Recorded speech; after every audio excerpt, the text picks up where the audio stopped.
inside with a classic battle of rock, paper, scissors. Typically, you should only see like a 5, maybe 10% difference.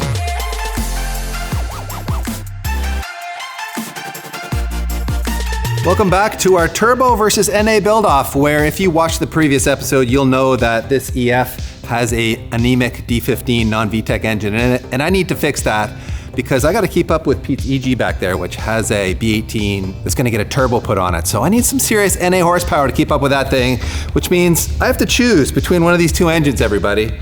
Do I go K24 or do I keep it OG and go B series? So before we do that decision, and Pete and I have given a lot of thought about how to make that decision, first thing we're going to do is pull the D15 out of there. So let's get to that.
And there we have it, our little D15 V2 on our hydraulic table here, and wow, what an easy engine to remove. Very simple electronics, being this car is from, 1991. And a couple of interesting things worth noting on this engine that we are actually going to get rid of, and that includes the cable actuated clutch. We're going to go to a hydraulic clutch setup, so we'll show you how that conversion works once we show you the new powertrain. As you would have seen in the previous episode, we took the top cover off here because the car wasn't running well. It felt like it was making 20 or 30 horsepower. Something was really off, so we thought maybe it was timing related, and when we took the top cover off, we could see that the belt was really loose. As you can see here, there's a ton of slack in the belt. So we thought, oh, maybe the tensioner failed and it skipped a tooth or two. However, looks like the tensioner bolt is tight, so maybe it just wasn't tensioned properly and that's why it's so loose. But we can see with the crank on time and the cam on time, everything appears to be in the correct position. So we don't think it's actually skipped a tooth after all. We will retension it properly, but maybe it's down on power for other reasons, maybe something ignition related. We're not really sure, but at this point, it doesn't really matter that much to us since this motor is just going on the shelf and we're putting something sexier in there. All right, everybody, it's the time you've all been waiting for, the great reveal. What motor do we go with? And to be honest, in our opinion, there's really only two engines that you want to put in an EF hatchback. That would either be a B series or a K series. That's correct. And as you can see here, there are some size differentials. Yes. Fitting a K24, especially into an EF, would be very challenging, but a K20 it can be done. Can be done. It can be done. Can be done. And a B series is obviously a much easier fit. In fact, it was done by Honda from the factory in certain models. So, you know, the nostalgia in me wants to go B16, but the power hungry want to keep up with the turbocharged EG. This is what you need a K2 for, yes. Very compelling case to be made for both. So we're at an impasse. So we're just gonna go old school on you guys and let fate decide with a classic battle of rock, paper, scissors. Best of 3. So are you ready for this, Peter? Are you ready? I am ready. So the rules is we'll say rock, paper, scissors, Best of 3, go. yes. All right, okay. You ready? Yes. Rock, paper, scissors, go. Woo! Got me. You got, okay, one for the K. All Yes. right, you ready? Yeah. Rock, paper, scissors, go. Ah! It's a tie. Oh, wow, It's a tie. okay. It's down to the wire, fellas. All right. Here we go. All right. Who's gonna take it, B or K? Rock, paper, scissors, go.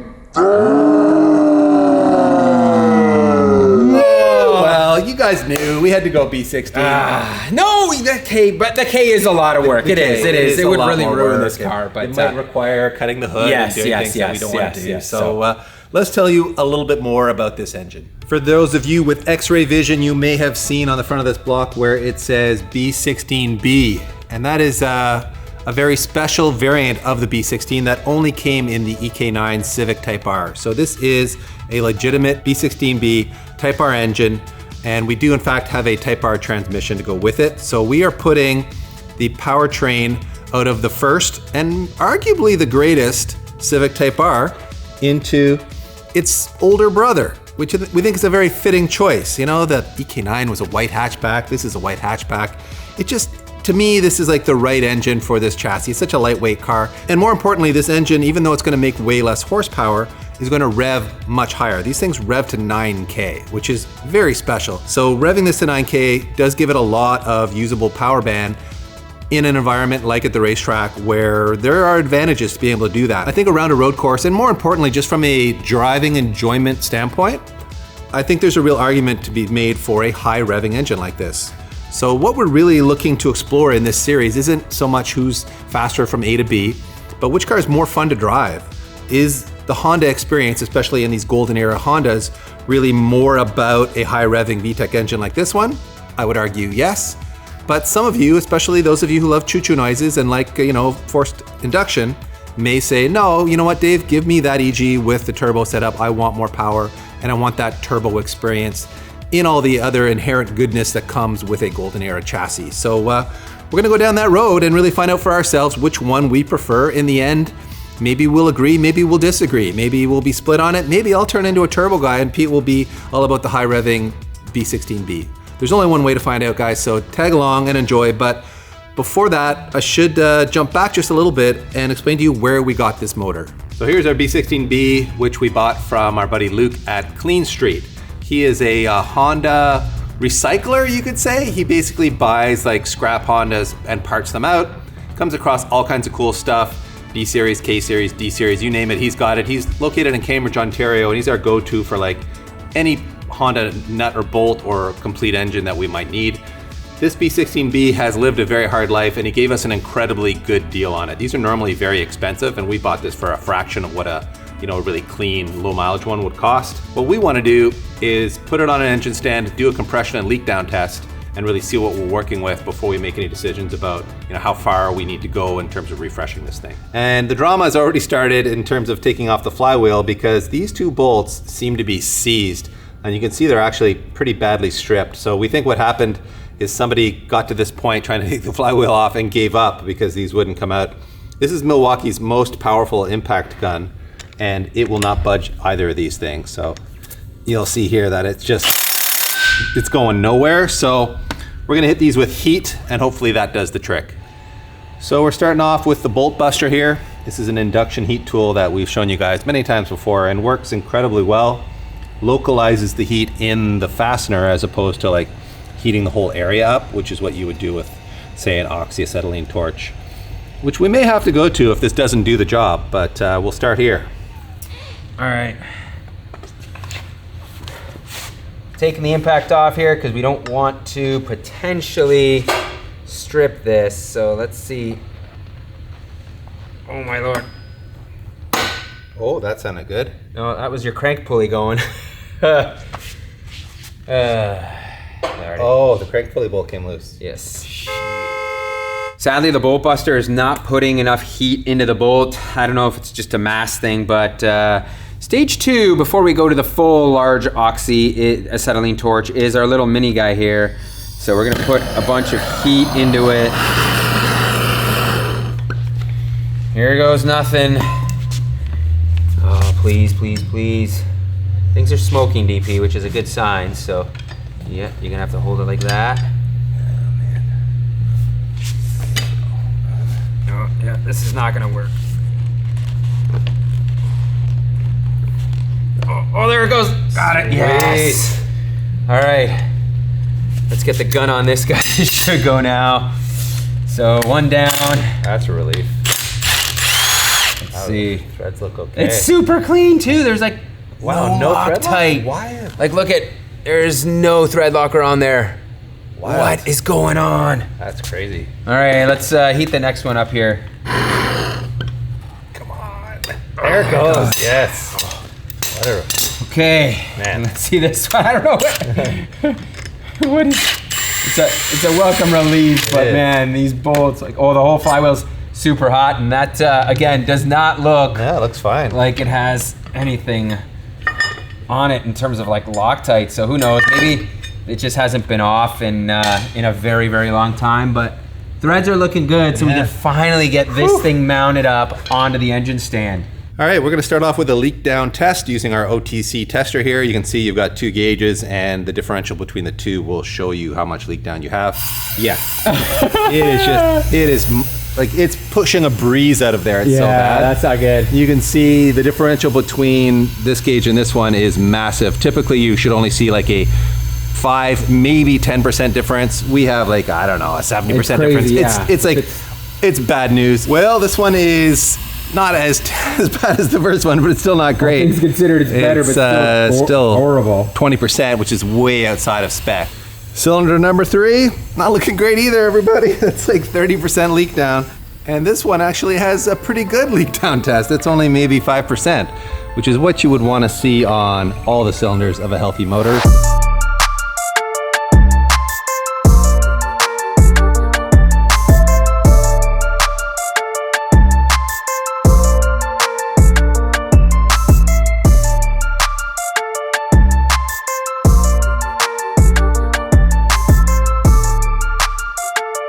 Head separated from block, no dramas there. And as you can see on cylinder 1 here, there is a huge amount of carbon buildup on the piston. Number 2 has some buildup. 3 and 4 are much cleaner. Cylinder walls look very good though, so I suspect what's going on is in the cylinder head. Obviously we saw that in the leak down test too, but look at the amount of carbon buildup on the valves in cylinder 1. It's bad. I've never seen a head like this before. And I've looked at a lot of cylinder heads for Hondas in my day. Number 2 has some buildup, particularly on the exhaust side, and the other 2 cylinders look pretty good. But what the problem is exactly, we won't know. We're going to take it across the street to a shop local to us here called Head and Block. And the cylinder head is back from the machine shop, and as you can see, it's looking much nicer. They've skimmed it for us, so it's a nice fresh mating surface, but more importantly, they've cleaned it up entirely, so they've got all the carbon off the valves, bottom and top side. And they did say that that's most likely the reason we were seeing the leak down numbers we were seeing. It was very badly carboned up, as were the top of the pistons, as we showed you before. We cleaned those up. So the head has got a clean bill of health. We've got a new OEM head gasket here, and we're gonna mate it all up now with some new OEM head bolts.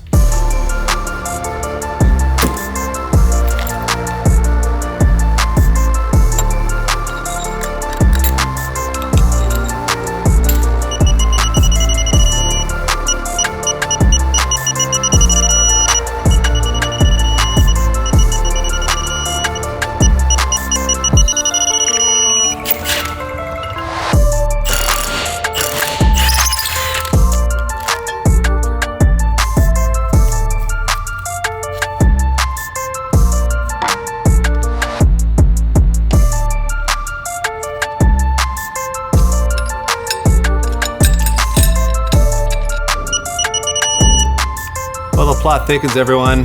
Threw the cams in there and we were buttoning everything up and trying to position the cams, and we noticed they didn't want to turn. And as we investigate a little further, we realized the machine shop we used put the rockers in incorrectly. So they're all in upside down in the middle on the exhaust side, and 2 of them are in upside down on the intake side.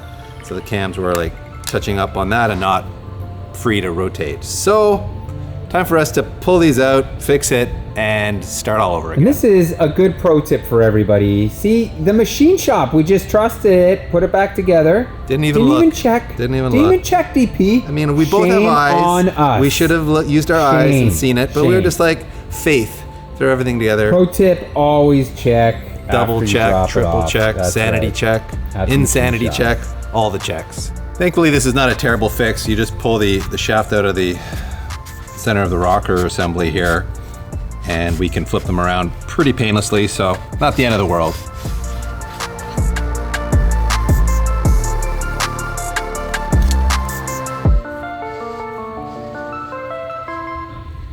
And there you go, everyone. We are correctly installed on our rockers, which means we can go back to where we were before, put the cams in, and finish assembling this head. Cams are back in, and a pro tip, everybody, before you go putting your cam gears on, make sure that you put this plastic cover on, because if you don't, you're gonna have these on, and then you're gonna realize now you gotta take them back off to put that on. So make sure you do that. And the next thing we're gonna do is we're gonna start working on the timing belt side. And I jumped onto Amazon and purchased one of these little tools that locks the cam gears in place. However, I am finding it is a little tricky to get on here, and I'm not sure if it's because of this plastic. You do need to like center it on that plastic piece and then try to like get it on here. So look at this, I loosened the plastic cover, and now look, watch, super easy, everybody. It'll slide right in because this cover, look how much this cover needs to move up, which is kind of crazy. I'm not sure why, but now it is in here.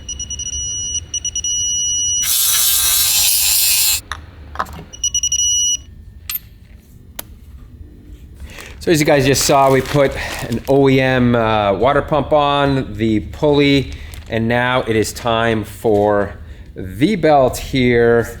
And this is where things get fun if you don't have one of these tools. So without this locking tool here, what usually wants to happen is these cams want to rotate on you because they don't want to stay in that perfect up position. As you can see, everything is lined up for TDC, and now all I have to do here is pull down on this tensioner and the belt goes on, which, there you go. Much easier process than when you don't have this in. So at this point, I think we can pull this off. I really don't like this style of tensioner because I think according to Honda, don't they want us to like rotate this right now, Dave, and then, you know, have this loose? Yeah. And then tighten it, or go back a little bit and tighten it. Yeah. But I always find it doesn't get enough tension into this, right? Well, let's just follow the manual and then that's all right, let's see. According to the manual, I have now tightened this pulley, which is our tensioner, and they want me to rotate this engine counterclockwise, and I can't because the pulley is loose, or the bolt is loose here. So now we rotate this 4 to 6 times. We are now nearing the 4th time, so let's line this all up here again. So we want this just to be loose enough where this will have a bit of play. Now they want, manual states, to rotate the whole setup again 3 teeth. So I'm gonna throw this off by 3 teeth, and 3, and then tighten this back up here. And technically this is the proper procedure to set the belt tension. And this feels, I mean, this side feels pretty good. It's a little loose for me, but I guess that's the way it's supposed to be, right, DP? The manual says it, then it must be right. You're just not used to timing belt life, PT, on Hondas. It feels a little loose for me, but I'm gonna trust the manual, DP. I'm gonna trust it, and this is what we're going with. In order to mount this B16 into the engine bay, the driver's side block bracket here has to be replaced with a DA Integra one, so 90 to 93. I found this on Marketplace. It did not look this clean, everybody. This is not what a Canadian bracket would look like. It was nice and rusty. JP over at Stripping Tech took care of us. As you can see, blasted it, cleaned it up. It's gonna look right at home here with all of the other fresh parts. For a crank pulley, I had purchased this OEM Honda N1 crank pulley for the B16 on eBay. This is apparently a pretty good upgrade to go from something like this. And the problem here is this is good because it would run your alternator. And that's all it's for. Where a lot of guys do not run AC on this, but because we have an AC car, we are going to want the AC compressor. So that means I'm going back to this pulley. I don't necessarily love it because it's not like an OEM one, it's not dampened, but then I got to thinking like, if they ran this as an N1, oh, I just noticed this is cracked, DP. What? Damn it. We'll have to mention that to the seller there. And this one is also not dampened, so I'm not sure whether, you know, this is the right call to run this non-dampened or not, or like go to an OE pulley. Certainly post in the comments, let me know. So now that our B16B is fully refreshed and ready to go, we did one last thing we wanted to take care of, and that is getting rid of this admittedly original valve cover because as you can see, it's been cut up, it's kind of beat up, it's not in great shape. So we did jump on eBay, bought a brand new one because you can still get these brand new, including new seals on the underside here. And this will, if I put it on correctly, cover up the cam gears, which we want to do because we're not going to be doing any cam timing tuning, so we don't need access to those. This way we can protect our timing belt. Won't have any debris going in there. Also got brand new OEM little, what are these, grommety, gaskety washer things. So that is a wrap on this one, everyone. Hope you enjoyed this episode, and we've got a lot more to go here. And we are gonna give you one last thing to feast your eyes on before this episode is officially over. So why don't you stick around for another, I don't know, 30 seconds and watch us power wash that engine bay.